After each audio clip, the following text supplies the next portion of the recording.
Hello guys! Welcome to my first ever vlog. Kaya ano pang hinihintay nyo, supportahan nyo na ako. At baka sumikat ako dahil sa vlog na to. Uy! Charot! So, ayun na nga, nag-prepare na kami ng aming mga handa for the New Year's Eve. So, celebration again and again. So, lahat naman talaga ng bahay that time is mayroong mga handa and then hindi mawawala syempre ang charcuterie board. Charcuterie, ano ba talagang tamang pag-pronounce? Charcuterie or ay, ewan ko. Basta yun na. Racing table na lang. So, yun. After namin kumain is uminom na kami ng wine pampatunaw doon sa lahat ng mga kinain namin dahil sobra naming takaw.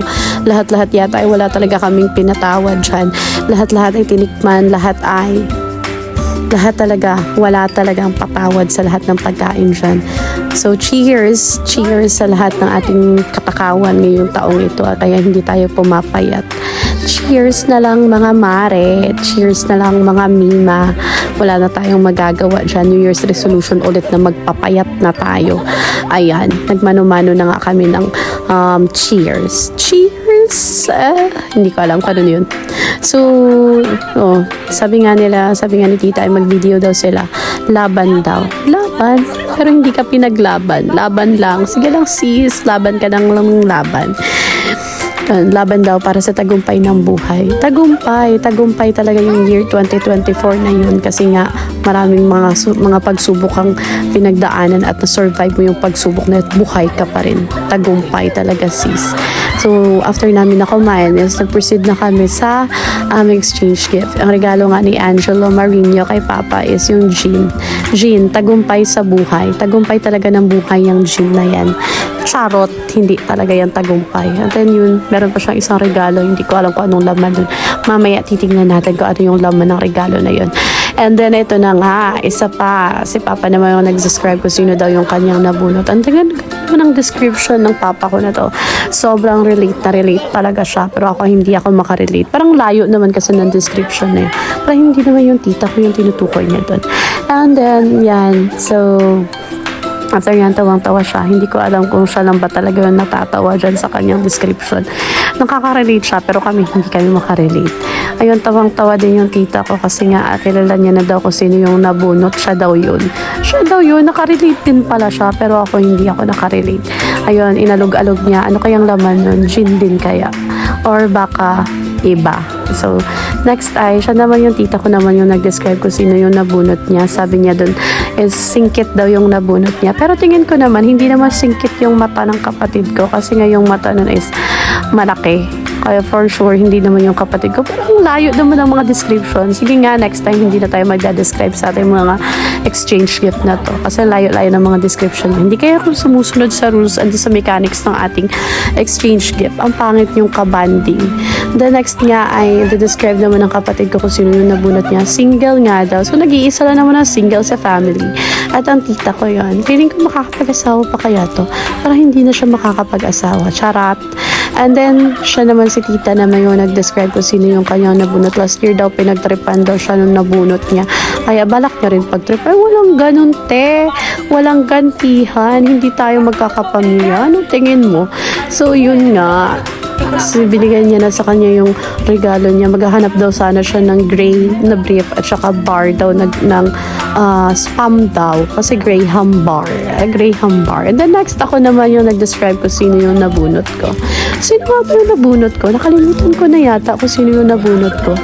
So, sinabi ko nga na yung nabunot ko ay gusto niya daw ng chocolate. Ayaw niya ng chocolate pala, rather. Ayaw ng chocolate. Gusto niya ay hindi matamis. At meron siyang mata, meron siyang ilong, nakakapagsalita siya. Pero tawang-tawa yung nasa gilid ko. Akala niya talaga si mama ko yung nabunot ko. Tinuturo-turo niya pa yung mama ko. Hindi niya alam. Siya pala, plastic. Siya pala yung nabunot ko. Ayun, nabunot ko tate. Pero isang galon ka ng jelly ace sa akin. O, diba? Tuwang-tuwa siya. Kasi isang galon niya ng jelly ace. Paano ba yung mauubos yan? Ubo pati. And then, of course, si Micah naman yung nabunot. Nagsabi ko sino yung nabunot niya. And then, sabi niya nga, yung regalo niya daw is hindi daw pagkain. Hindi niya alam yung pagkain edition, yun na exchange ship yung ginawa namin. last year. So yun, binigay niya na kay Tito Merl yung nabunot niya. Pero may pa-surprise ang tita mo. So yun ay, meron siyang ice cream. Meron siyang ice cream na tinago sa ref. At yun ay, ibibigay niya din pala kay Tito Merl. Para daw, gamot daw yun sa ubo. Masalang ubuhin. Kasi nga, of course, ang season naman talaga ng December and then hanggang January ay ubo season. So umubot tayo, kumahol tayo sa ating mga pagpasok sa ating mga trabaho. Lahat-lahat tayo. And then yun, binigay ng Tito Merl kung kanino ang nabunot niya. Of course, mama ko yan. Ayan. Doon nagtatapos guys, lahat-lahat ng exchange gift edition namin. And ready na sila para buksan ang kanilang mga nakuhang regalo. So ayun na, habang laman ng paper bag na yan pa. Ginto ba yan? Hindi. Isa pala siyang mani. Mani para pampulutan mo doon. Kasama doon ng binigay sa'yo na gin laban para sa tagumpay ng buhay. Next ay Bear Brand kay Niloy. Ang sa aking kapatid naman siguro pagkain yan. Of course kay Tita Pringles. Kay Bea naman Extreme kasi gusto niya yan. Combi naman sa kanyang mama.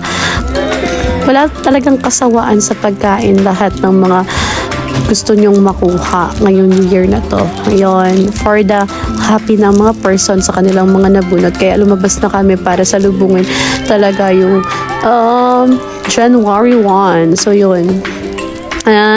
Kami ay nagsindi ng aming mga kanya-kanyang kandila. Kandila ba yan? Malaking kandila? Hindi. Hindi ko alam kung anong tawag siya. Quitties. Ano ba? Hindi ko alam. Basta yan. Yan na yun. So, yun. Nabigla sila, mama, bakit daw? Ang bilis daw maubos. Ano yan, ma?